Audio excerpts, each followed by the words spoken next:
Hello, it's me, and I have a very special emergency request for this handsome little cute puzzle over here. This is the, I think it's called a YJ mirror cube, bump cube, colored something or other. Anyway, it's a mirror cube. I guess the reason why they call it a mirror cube is this is the kind of the original one that I got. Has a look of a mirror to it. I've heard it called a bump cube, but basically it's a modification. These are basically 3x3 puzzles, but every single piece is different. Every single piece is unique, and because of that, it shapeshifts. But the solve strategy of this is exactly like this guy over here, exactly like a 3x3. The difference is with the 3x3, you just use colors to guide you because every piece is equivalent. With here, you can use colors or shape to guide you. With this one, you just use the shape to guide you. Now, I believe that the request was for the colored mirror cube.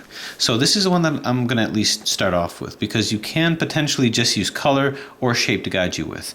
Now, what you need to do when you see a modification like this is don't worry about the shape-shifting. Just ignore it. You solve it exactly like a 3x3. What makes this more straightforward is the fact that you even have the colors to guide you. I will say that this was one of the first mods that I did, straight 3x3 mods that I had done. So I'm going to use this to guide me. I use the beginner's method. I will assume knowledge of that, but just in case you don't, I'm going to go through the algorithms as I solve it for the purposes of ease of description. Just to kind of go through some of the scrambling here.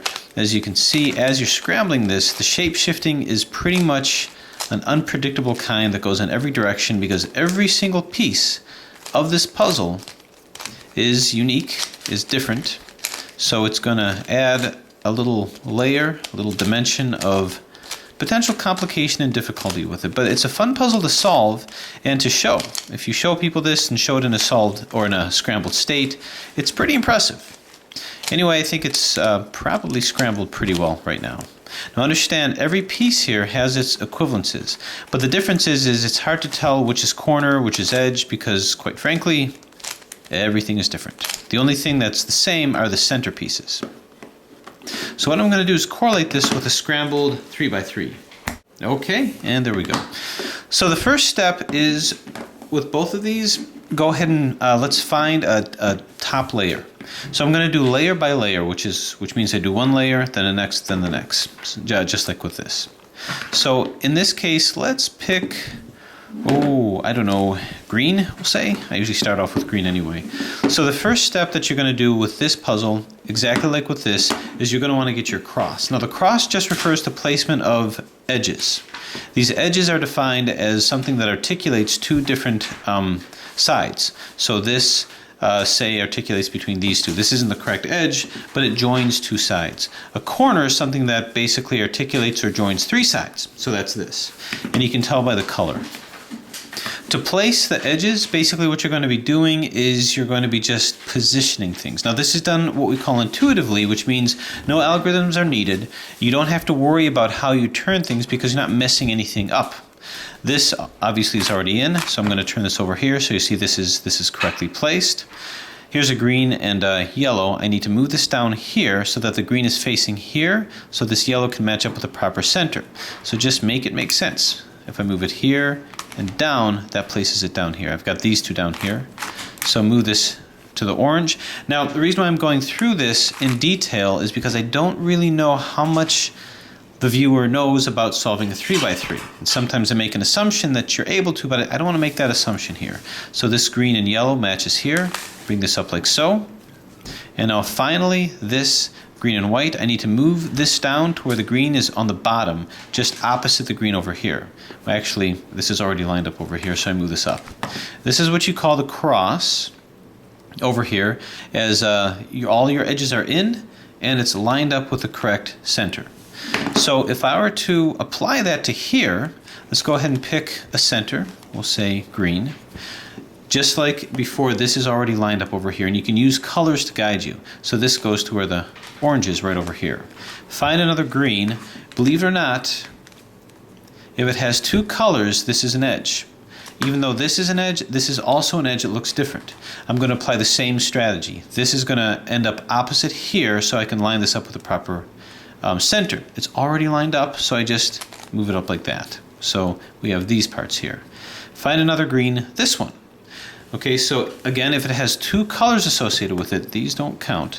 Two colors, because there's no sticker, then this is actually an edge as well. So let's just, since this is already facing upside down, line it up with a proper center. In this case, it's white, it's over here, and just move it up like so. And now I have this. Here's another edge. This, I have to get this green one down over here so I can line this up. So how am I going to do that? Well, kind of make it make sense. I could say move it down like this, right? Bat it out of the way and move it up. So it's not too difficult to discover how to do that without messing these other ones up. So just kind of play with that a little bit. So you have this here, and now this red, find the center it belongs to over here and move it up. So this is our cross. It's edges placed on your top side, lined up with the proper center, just like with this. The next step is going to be putting in corners. Now again, this version of the mirror cube is going to be a little simpler, more straightforward, because you have the colors to guide you. You don't have to fish around for shapes. To place corners, you're going to be doing a series of R-I, D-I-R-D moves. This is R-I, D-I-R-D. And what you want to do is you want to find the corner that's supposed to come into here. This will be the green, white, and yellow. Well, or what we can do is just find one that needs to be placed, green, red, and yellow. Find that side here. Here's yellow. This is orange over here, so red, yellow, green should be up here. Place it directly down, and if you can visualize it, go ahead and just roll it in, but if not, just put it right below it. Just keep going, R-I-D-I-R-D, R-I-D-I-R-D. So this is a very simple way of doing it until you get it in. So that's in.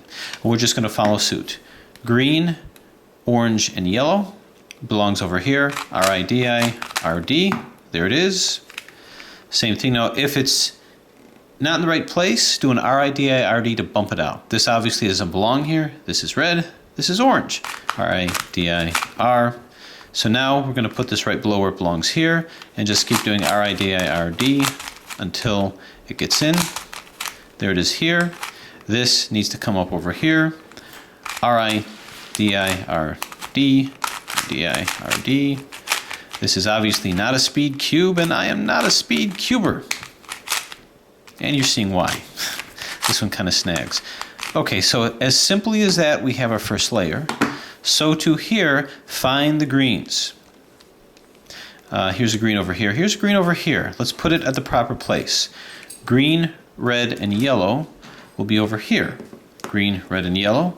Put this down over here and do R-I-D-I-R-D until you see the green one up where it's supposed to be. R-I-D-I, whoops, R-D. This one really loves to move. R-I-D-I-R-D,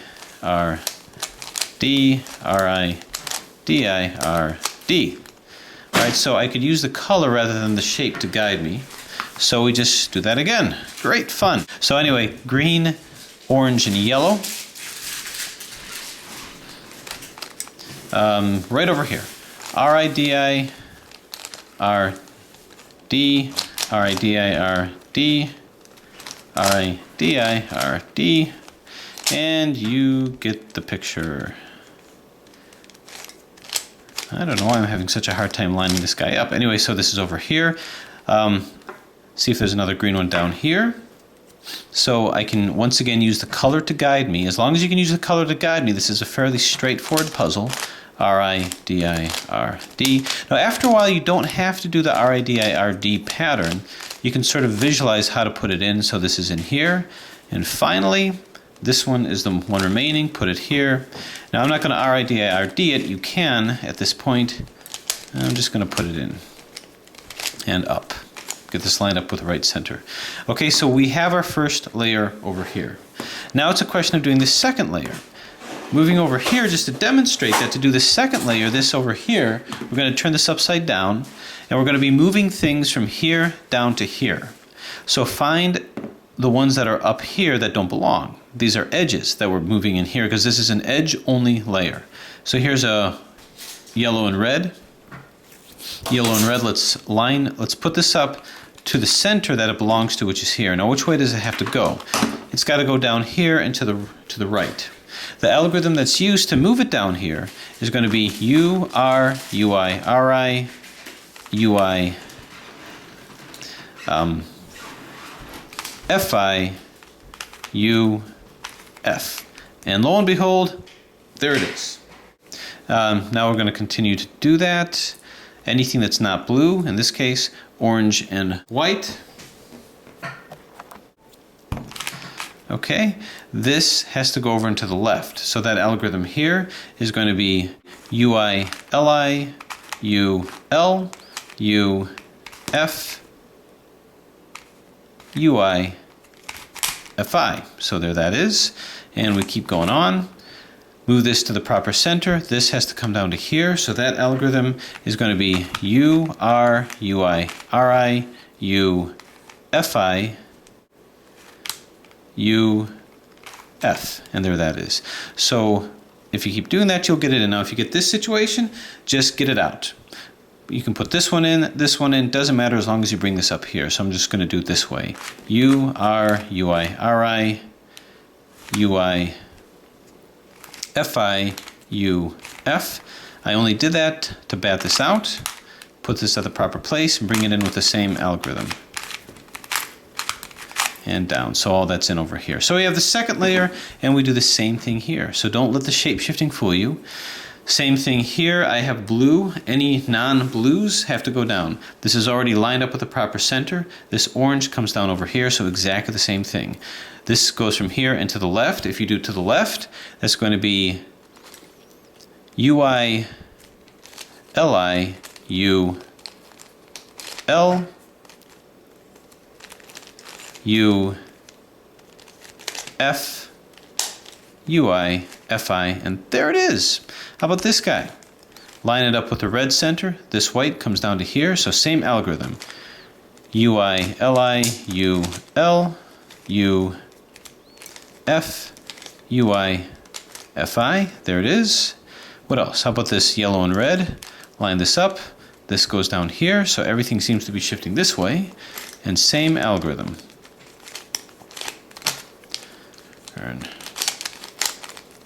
Turn, turn, and turn. So we're good. Finally, this guy. Now this is a situation when we line it up the center to the center. This has to come over here. So it's the right-sided algorithm, which is U, R, UI, RI, UI, FI, U, F, and so too we have the second layer. Now we just have this top layer here. To do the top layer, here's the algorithms that you need to do. The first step that I do with the beginner's method is you have to take all of these and flip it to where all the blues are up. This blue is obviously not, this obviously is not either. You're going to have a couple of possibilities. Ignoring the center and ignoring the corners, the blues that are up are either going to be none, 2 in this L formation, 2 in a line formation, or all of them up. Well, the good news is the algorithm is the same. If you just have like the dot, which is just 1, just go ahead and do the algorithm that I'm going to show in any direction. If you have the L, put it to where one blue is to the left and one is to the back, hold it here, and do the algorithm F, R, U, RI, UI, FI. What that'll do is give you the line. Just do it again. With one part of the line to the one blue to the left, the other to the right, F, R, U, RI, UI, FI, and you will get your cross. The next thing you want to do is you want to make sure that these are all lined up with a proper center. More often than not, what you're going to have is you're going to have 1 or 2 in or all in. If you have just 1 in, hold it in front of you and do the algorithm that I'm going to show you. If you have 2 in, then basically hold it to where you have 1 in front of you and 1 to the left, and just go ahead and turn this to a UI, and I'll do this algorithm. R, U, RI, U, R, 2U, RI. And then go to U, and it'll all be in. Okay? So that was one scenario here, but now we're going to do the same thing here. As you can see, you have the line. If you have the line, we have to flip these up. So 1 to the left, 1 to the right, and we do F, R, U, R, I, U, I, F, I. And now you have the cross. So it could have just been this situation where you have the L. If you do that, then you follow suit exactly the same way as over here. Now we want to orient these to the proper centers, get our top cross, so to speak. Move this over here. This is in, out, and out. I can find a place where two are in, perhaps, and I can't. So in a situation like this, just go ahead and, well, actually this is in and this is in over here, so we have two. So what I'm going to do is move this to a UI and do the same thing. RU, RIU, R, 2U, RI, then do 2U, and we're good, good, good, and good. Now, for the sake of completeness, you might not necessarily have this kind of a situation. Let's say you have a situation like this. You just have the dot, which means I don't have anything rotated correctly. Pick a random side and just do the algorithm F, R, U, R, I, U, I, F, I. Somewhere there will be the L, which is over here. Hold it over here so that one is to the left, the other is to the back, and go F, R, U, R, I, U, I, F, I. You will get the line. Do it again. F, R, U, R, I, U, I, F, I. Okay, once you have that, generally speaking, again, you're going to have two that are in, so we do it the same way. Here's another situation that you might find is this is in and this is in. When you have two that are opposite each other that's in, just hold one of them in front of you, because it has to be one in and the one right next to it in. Hold one of it in front of you that's in, and what this will do is it'll keep this here and rotate these others. So just go ahead and do that same algorithm that rotates these around. That's ultimately what this algorithm does. Holds this constant and these rotate around. R, U, R, I, U, R, 2U, R, I. What that's going to do is it's going to give you that configuration. This is in and this is in. When you have that, go ahead and do a UI and then do it again. This will hold this constant. These guys will flip around, but it'll get itself coordinated. R, U, R, I, U, R, 2U, R, I. Do a 2U, in, and in. So I hope that was clear. Now the next step is orienting the corners. What you're going to do is you're going to look to see which one of your corners is correct. This one is put in correctly. What you want to do with this is you want to make sure all of these get in. It doesn't matter if they're rotated around. So this is in, none of the rest are in. You may have a situation where none of them are in, which is fine. If that happens, just pick a random side and do what I'm about to do. Once you do that, you're eventually going to find one is in, because what this algorithm does is it keeps this the same and rotates these around. So you keep doing that, holding this steady while all these rotate in eventually. So holding it over here, do U, R, U, I, L, I, U, R, I, U, I, L.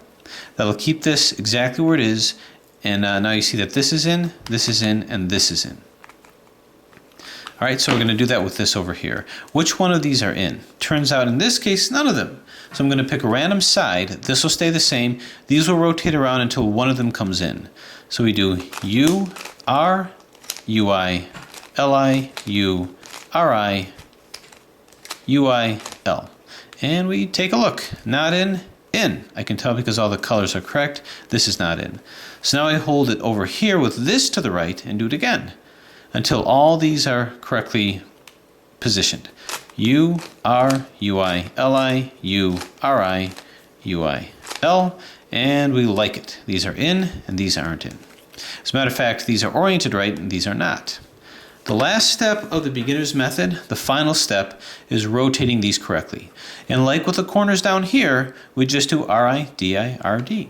What you want to do is, whether you have 3 in or 2 in, take the one that's where it's supposed to be, kind of put it here to the left, because all your action is going to be here to the right. And what you're going to do is keep doing RI, DI, RD until this is exactly where it needs to be. Then do a U and move the next one over and do the same thing. RI, DI, RD, RI, DI, RD, RI, DI, RD, RI, DI, RD. Remember to do that D at the end. Now this is in. So now we move this over with a UI, with a U, and now this is in. Do the same thing. RI, DI, RD. This is the magical part of the solve. The solve where it looks like you're ruining it. You almost got it done and you're ruining it. That's what people tell me as I'm finishing the solve. You're destroying it.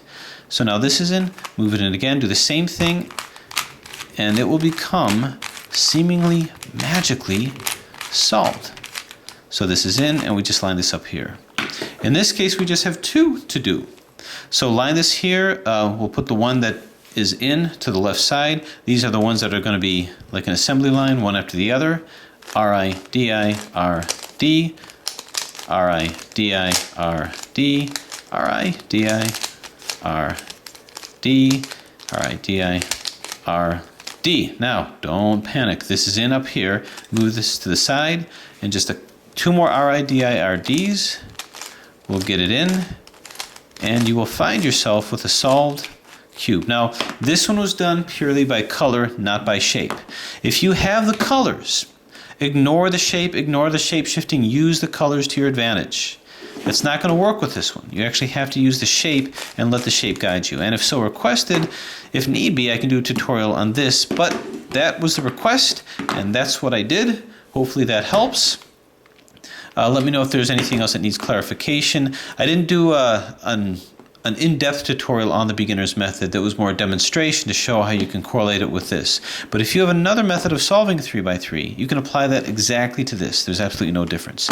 So, hope that helps. Thanks for watching.